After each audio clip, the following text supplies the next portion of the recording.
Salam saudara-saudara, kita berjumpa untuk persiapan khotbah. Kali ini saya menyiapkan khotbah untuk ibadah kenaikan Tuhan Yesus. Bacaannya dari kitab Kisah Para Rasul pasal 1 ayat 6 sampai 11 dengan tema bersaksi bagi segala suku bangsa. Sebelum kita membahas teks ini, mari kita berdoa. Tuhan Yesus, kami mengucap syukur untuk pemeliharaan-Mu bagi kami sampai saat ini. Kami percaya bahwa semua yang Engkau kehendaki bagi kami seringkali kami lakukan, namun kami juga sadar bahwa kami penuh dengan dosa. Karena itu, ampuni kami ya Tuhan, dan kuatkan kami untuk menyambut hari ini. Dan lewat media berbagi ini, biarlah kami saling memperkaya di dalam kehendak Injil-Mu. Terima kasih Tuhan Yesus, bersabdalah, kami siap mendengar. Amin. Saudara-saudara, kitab Kisah Para Rasul pasal 1 ayat 6 sampai 11. Tema yang disiapkan bagi kita adalah bersaksi bagi segala suku bangsa. Dan nanti kita lihat tampilan bacaan ini, kami tampilkan pada layar yang disiapkan. Dan karena itu kita akan melihat teks ini. Saya membahas teks ini dengan mulai dari pendahuluan. Fokus saya pada teks ini. Kita tahu bahwa penulis kitab Kisah Para Rasul sama seperti biasa adalah Dr. Lukas. Dia, kalau kita baca menurut teks ini, berupaya meringkas pesan teologis dalam kisah Paskah. Jadi setelah 40 hari minggu dalam penampakan, Tuhan Yesus sampai tiba pada apa yang disebut masa kenaikan, dan Lukas berupaya untuk menjembatani kisah Paskah sampai pada kenaikan Tuhan Yesus. Dan karena itu sebenarnya ada 3 hal yang diringkas oleh penulis Dr. Lukas dalam kaitan dengan menjembatani antara Paskah dan kenaikan ini. Hal pertama adalah Yesus itu benar-benar bangkit. Dan ketika ia menampakkan diri, dia benar-benar hidup. Jadi ini bukan hanya satu proses Paskah dalam pengertian menang dan bangkit dari dunia orang mati, tetapi ini ada kaitan dengan kehidupan. Dia benar-benar hidup. Apa artinya? Artinya bahwa kerajaan Allah terus berkarya meski diperhadapkan dengan banyak tantangan. Terus berkarya, kerajaan Allah terus bertumbuh di dalam Paskah menuju ke kenaikan. Hal kedua dari penekanannya adalah gerakan Injil. Gerakan Injil dengan fokus lokusnya itu adalah Yerusalem, terus mengalami perkembangan. Jantung dari Yudaisme adalah Yerusalem. Tapi kita tahu bahwa di Yerusalem pula tantangan dan kebencian terhadap Injil para pengikut Yesus berupaya terus bahkan begitu besar menghalangi gerakan Injil ini. Secara tidak langsung ada semacam proklamasi dari Dr. Lukas bahwa Yerusalem yang menjadi lokus pusat tantangan Injil, justru di pusat tantangan itu Injil mengalami pembaruan. Sebab dari Yerusalem pula kekristenan akan terus bergerak dan gerakannya akan kembali menuju Yerusalem baru. Jadi polanya begitu. Keluar dari Yerusalem disampaikan di seluruh dunia, tapi kemudian juga dia akan kembali menuju Yerusalem baru. Artinya lokus Yerusalem tidak bisa membatasi gerakan Injil. Dan hal ketiga adalah tentang rahasia kerajaan Allah, di mana menurut Dr. Lukas bahwa rahasia kerajaan Allah, gerakan kerajaan Allah itu sebenarnya ada di dalam bingkai karya Roh Kudus. Itu adalah kata kunci untuk gerakan Injil yang baru, gerakan Injil yang melampaui ruang dan waktu itu. Nah, bagaimana kita mengkaji teks ini? Setelah saya amati, saudara, teks ini berbicara tentang 3 hal. Yang pertama, dalam ayat 6, itu kita baca bahwa ada pertanyaan dari para murid seputar pemulihan Israel. Banyak penafsir melihat pertanyaan para murid tidak bisa dilepaskan dari cara berpikir keterpilihan Israel sebagai bangsa yang khusus. Sebagai satu keistimewaan kita bisa lihat tercatat dalam kitab Ulangan pasal 7 ayat 6, atau para murid sebenarnya ada semacam nostalgia teologi yang begitu tertanam dalam diri mereka bahwa ketika Israel dipulihkan, maka mereka akan mengalami kejayaan nasional dan Roh Kudus yang pernah undur akan aktif kembali. Yeremia pasal 31 ayat 33, Yeskiel pasal 11 ayat 19.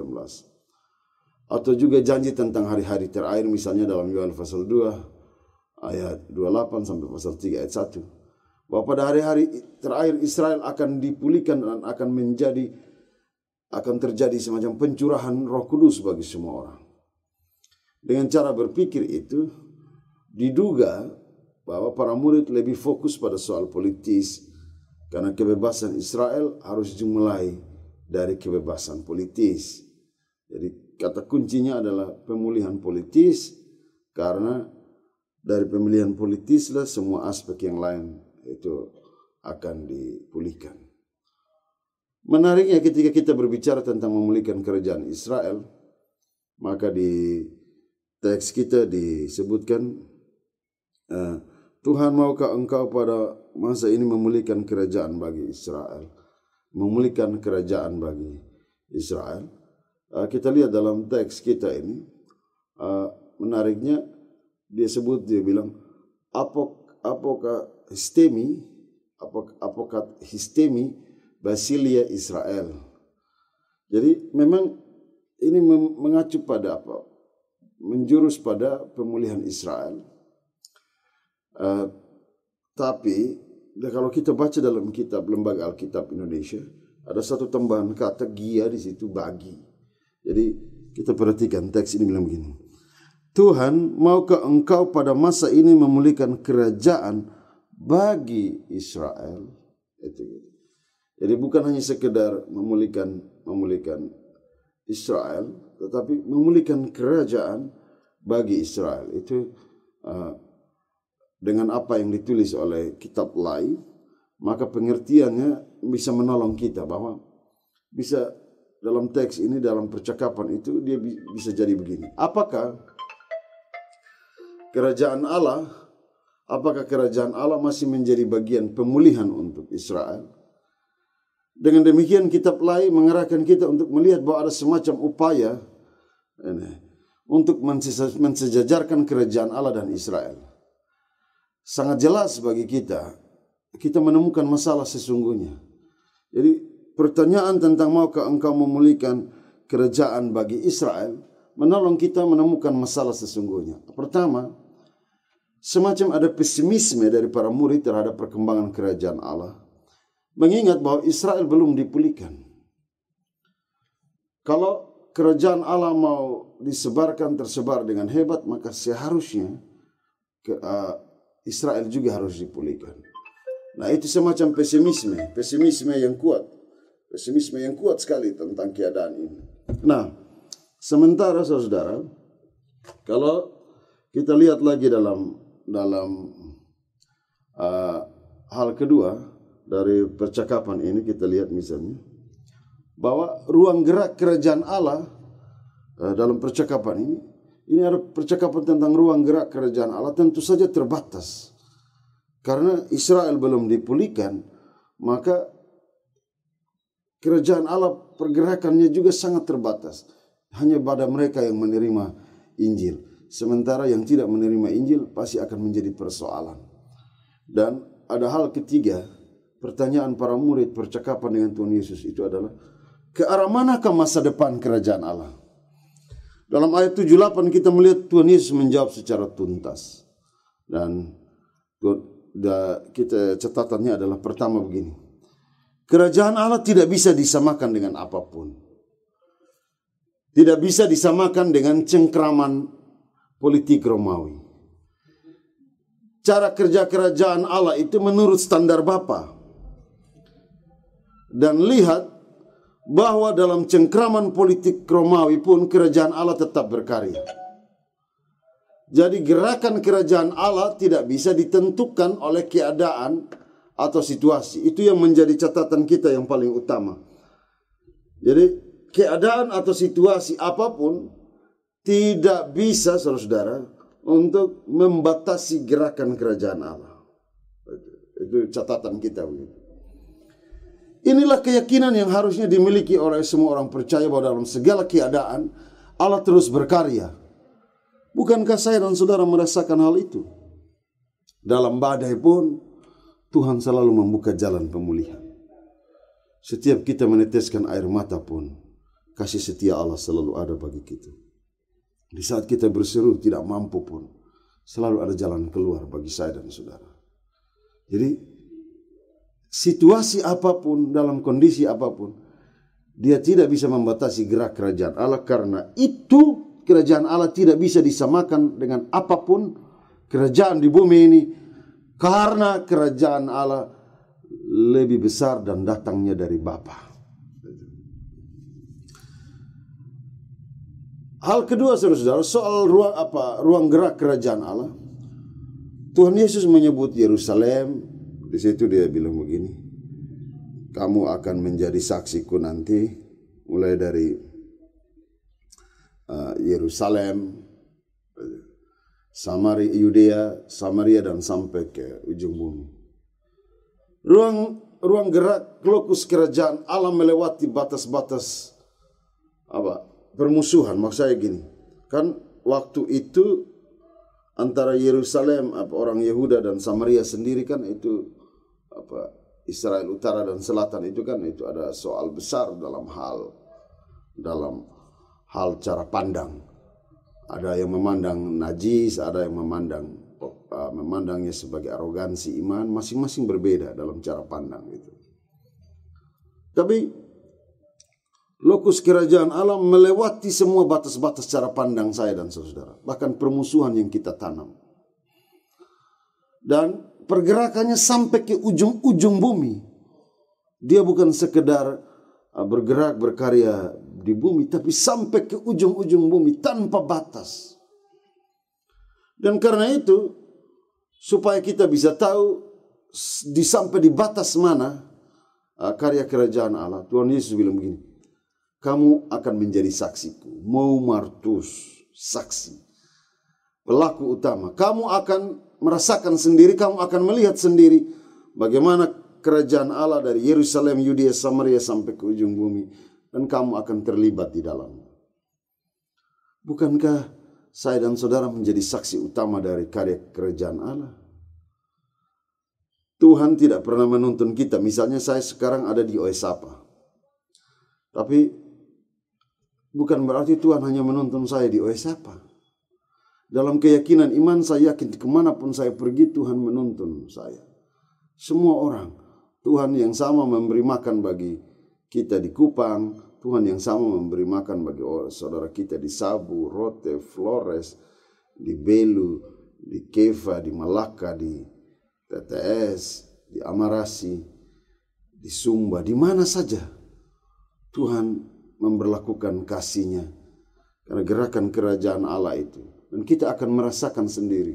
Semua orang merasakan. Kita menjadi saksi utama dari karya kerajaan Allah itu.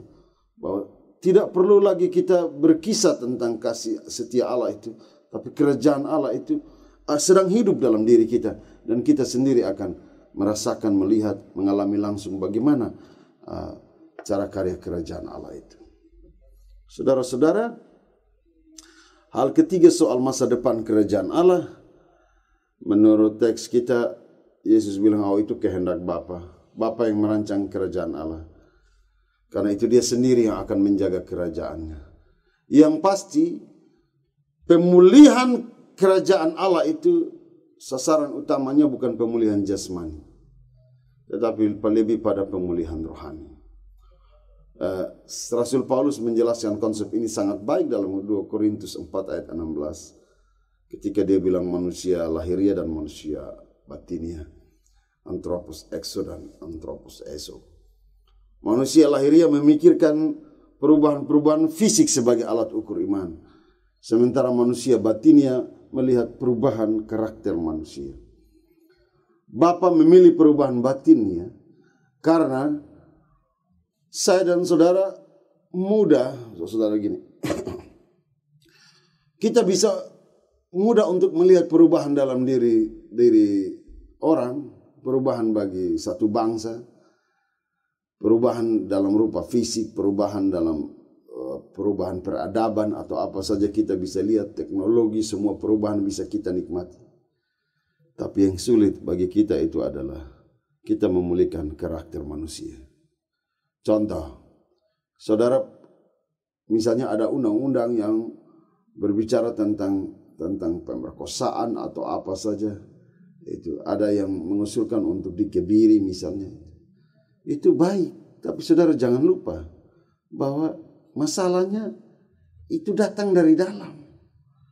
Bisa saja seseorang dimatikan hasratnya, tapi tidak bisa dimatikan panggilannya sebagai manusia. Karena itu karakter itu yang paling utama. Apa yang ada di dalam. Tuhan mau perubahan sesuatu yang dari dalam. Karena perubahan sejati itu datang dari dalam. Karakter manusia lah yang paling penting. Dari pertobatan sampai kepada keterlibatan sebagai saksi. Karena setiap orang yang dalam dirinya mengalami semacam pertobatan dan perubahan, maka dia akan lebih mudah dan akan menjadi saksi sejati untuk menyampaikan kerajaan Allah bagi seluruh bumi.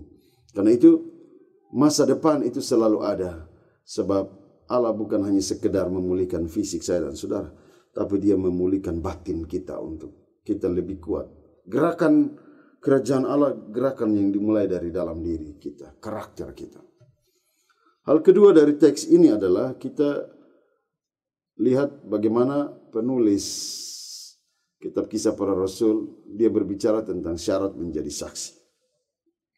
Dengan jelas Tuhan Yesus menyebut bahwa saya dan saudara hanya bisa menjadi saksi kalau kita memiliki kuasa, yaitu kalau Roh Kudus turun atas kita. Tentang kuasa Roh Kudus banyak orang mengaitkannya dengan baptisan. Bahkan ada yang secara ekstrim menyebut bahwa kita tidak cukup dibaptis dengan air, kita mesti dibaptis dengan Roh. Padahal ketika dibaptis dengan air juga ada 3 nama itu, Bapa, Anak, dan Roh Kudus. Pemahaman seperti ini seolah menekankan Roh Kudus sebagai objek dan manusia sebagai subjek, yang mana saya dan saudara sebagai manusia bisa mengatur Roh Kudus. Padahal teks kita jelas-jelas menyebut kalau Roh Kudus turun ke atas kamu. Roh Kudus yang adalah Tuhan itu datang dengan kebebasan, dan Roh sendiri berinisiatif untuk menjadikan kita sebagai mitra. Saudara, luar biasa. Tuhan tidak hanya memulihkan kita, tapi Ia juga terus menjaga agar pemulihan kita tidak berubah arah. Saudara tahu kan, yang paling bahaya itu saudara, bukan kita kemauan kita belajar tentang firman atau kemauan kita untuk bertobat, tapi yang paling bahaya itu petobat baru. Orang petobat baru itu kadang dia bisa bersaksi di mana-mana dan menjelekkan yang lain, seolah-olah bahwa yang lain salah dan segala macam. Akhirnya yang terjadi saudara lihat di YouTube itu hanya hujat menghujat. Padahal kalau kita mau untuk betul-betul mengalami semacam pemulihan, maka perhatikan, Tuhan bilang kalau kita mau pemulihan maka Roh akan dengan inisiatif Allah sendiri akan datang dan menopang kita. Konsekuensinya adalah pemulihan yang datang dari Tuhan adalah pemulihan yang holistik, pemulihan yang menyeluruh.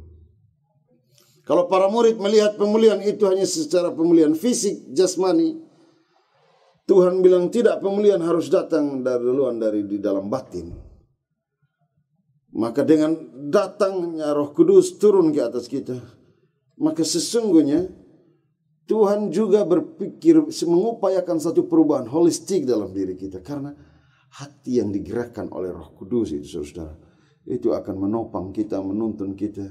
Kita bukan saja melihat banyak hal di luar sana, tapi cara pandang kita mengalami perubahan. Cara pandang kita mengalami perubahan, tantangan, badai apapun, kita lihat dengan cara pandang baru, dengan ucapan syukur yang kuat. Sebab karena dimulai dari batin, maka kita juga harus siap untuk dikendalikan oleh Roh Kudus. Dengan demikian, Tuhan Yesus mengingatkan saya dan saudara bahwa sesungguhnya saya dan saudara tidak bisa mengubah diri sendiri. Pemulihan apapun dalam kehidupan ini, dia harus datang dari diri. Tetapi kalau kita mau jujur, sesungguhnya saya dan saudara tidak bisa mengubah diri sendiri. Hari ini kita berkata-kata tentang kasih, 1 jam kemudian kita bisa berubah. Hari ini kita memaafkan, tetapi 1 hari kemudian kita bisa membenci. Aneka rupa karakter kehidupan kita ini menunjukkan keberadaan saya dan saudara. Manusia dengan segala upaya pemulihan diri pasti tidak sempurna. Tetapi jika ia memiliki niat untuk pemulihan sungguh-sungguh dan dalam kelemahan pun ia sungguh-sungguh pula mau menerima Roh Kudus, maka ia akan dilayakkan menjadi saksi. Ini penting. Sebab perubahan batinia itu menolong saya dan saudara untuk menjadi saksi. Sebab saksi itu adalah seseorang yang terlibat secara langsung, mengalami dan melihat secara langsung. Jika tidak, maka ia akan disebut saksi palsu. Bagaimana kerajaan Allah akan bertumbuh kalau saya dan saudara belum selesai dengan keberadaan diri kita. Dalam hal ini, para murid mendapat sinyal yang istimewa. Memang kamu memiliki kelemahan, kamu suka melihat perubahan fisik dan jasmani, tetapi Tuhan sedang menyiapkan kamu. Karena itu persiapkan hati dengan sungguh-sungguh agar Roh Kudus berkuasa atas kamu. Karena hanya dengan demikian kamu akan memahami apa arti dipulihkan dan terpanggil untuk sekaligus memulihkan. Dipulihkan untuk memulihkan. Hal ketiga dari teks kita adalah gambaran tentang kenaikan Tuhan Yesus atau Yesus terangkat ke sorga. Dalam Alkitab kita tahu ada 2 tokoh yang terangkat ke sorga. Misalnya ada Henok dan Elia. Kejadian 5 ayat 24 menyebut bahwa Henok terangkat ke sorga karena bergaul dengan Allah. Sementara 2 Raja-Raja pasal 2 ayat 11 mengatakan bahwa Elia terangkat ke sorga dengan mengendarai kereta berapi dengan kuda berapi. Kalau tokoh lain misalnya Rasul Paulus, dia bilang bahwa dia pernah sampai ke sorga tingkat 3 melalui sebuah imajinasi atau mimpi, tiba-tiba saja. Menariknya saudara-saudara, dalam kisah kenaikan Tuhan Yesus disebutkan bahwa terangkatlah Yesus dan awan menutupinya. Ada misteri apa di situ? Yesaya pasal 19 ayat 1 mengatakan bahwa Tuhan mengendarai awan. Kendaraannya adalah awan. Dr. Lukas sang penulis membuka rahasia bagi kita bahwa ketika menyebut awan menutupi Yesus, maka dia adalah Tuhan. Sebab Tuhan mengendarai awan. Baca kitab-kitab Mazmur, luar biasa. Allah bertakhta, Allah ada di awan-awan. Saudara, menariknya jika ayat 9 ini dipadankan dengan Yesaya 19 ayat 1. Maka ada hal luar biasa disebutkan oleh Dr. Lukas. Bahwa ketika Tuhan Yesus terangkat ke surga, dia ditutup oleh awan. Para murid menatap, memandang ke atas tanpa ada rasa takut. Bisa jadi mereka terharu dan bangga. Ketika mereka menatap ke langit, para murid tidak sadar bahwa sikap itu adalah sikap seorang saksi. Sebab mereka yang melihat Allah mengendarai awan justru penuh dengan gemetar, takut dan hancur, kata Yesaya pasal 19 ayat 1. Waktu itu dia mengatakan bahwa Mesir gemetar karena melihat Allah mengendarai awan, berkendara awan. Jadi orang-orang yang ketakutan itu adalah orang-orang yang tidak pantas menjadi saksi. Orang-orang yang justru dengan rasa haru, bangga, mereka dengan penuh kemuliaan menatap kepada Kristus itu. Ketika dia terangkat ke surga, mereka akan merasa bangga. Itu mereka adalah saksi sesungguhnya. Ada kebanggaan menatap bahwa ada kebesaran Allah yang ditunjukkan dalam diri Yesus. Itu adalah tipe orang-orang yang menjadi saksi Allah. Sementara mereka yang ketakutan, mereka yang tidak percaya, mereka adalah orang-orang yang menjadi musuh Allah. Para murid yang menatap ke atas dari dekat justru menjadi saksi Allah, mitra Allah. Tetapi kemudian malaikat menegur mereka. Sebab apa? Terpesona pada sesuatu kemuliaan saja tidak cukup. Sikap terus menatap ke langit bisa membuat mereka melupakan panggilan mereka sebagai saksi. Para malaikat mengalihkan pandangan dan keyakinan kepada apa yang harus mereka lakukan. Sesuatu yang ritual saja beribadah. Itu Dr. Joas Adi Prasetyo bilang, kita tidak boleh terlalu lama di gereja. Karena panggilan kita bukan hanya di dalam gedung gereja itu. Tetapi kita harus cepat-cepat pulang untuk mewartakan ibadah dalam kehidupan kita. Kisah kenaikan sudah selesai. Pengalaman spiritual telah mereka alami. Yesus benar-benar naik ke surga. Dan dia akan kembali dalam kemuliaan yang sama. Ini berita luar biasa bagi kita. Dari hal-hal yang besar itulah para murid harus terus memiliki spirit untuk meyakinkan seluruh bangsa bahwa Tuhan telah naik ke surga sebagai Raja. Dia juga akan datang kembali dengan cara yang sama. Dan siapa yang sungguh-sungguh menjadi saksi, merayakan kenaikan dengan sukacita, dia yang bangga dan terharu atas kemuliaan Tuhan yang menjadi Raja. Dia yang terus menyampaikan berita Injil, dia yang terlibat di dalam gerakan kerajaan Allah. Mereka, saya dan saudara yang sungguh-sungguh, kita akan beroleh kemuliaan yang sama. Nah saudara, sekarang kita mau lihat apa aplikasinya. Sebenarnya begini, teks mengajari kita tentang bagaimana seharusnya gereja ketika merayakan kenaikan Tuhan Yesus, melihat ini sebagai perayaan sukacita. Karena Tuhan benar-benar menjadi Raja yang akan datang. Tuhan benar-benar menjadi Raja dan dia pula akan datang untuk menghakimi. Sekaligus dalam setiap kali merayakan kenaikan, gereja mengevaluasi diri berkaitan dengan peran kesaksian gereja di tengah dunia. Peran kesaksian gereja di tengah dunia. Apakah kita benar-benar mau menderita bersama-sama di dalam persekutuan gereja kita?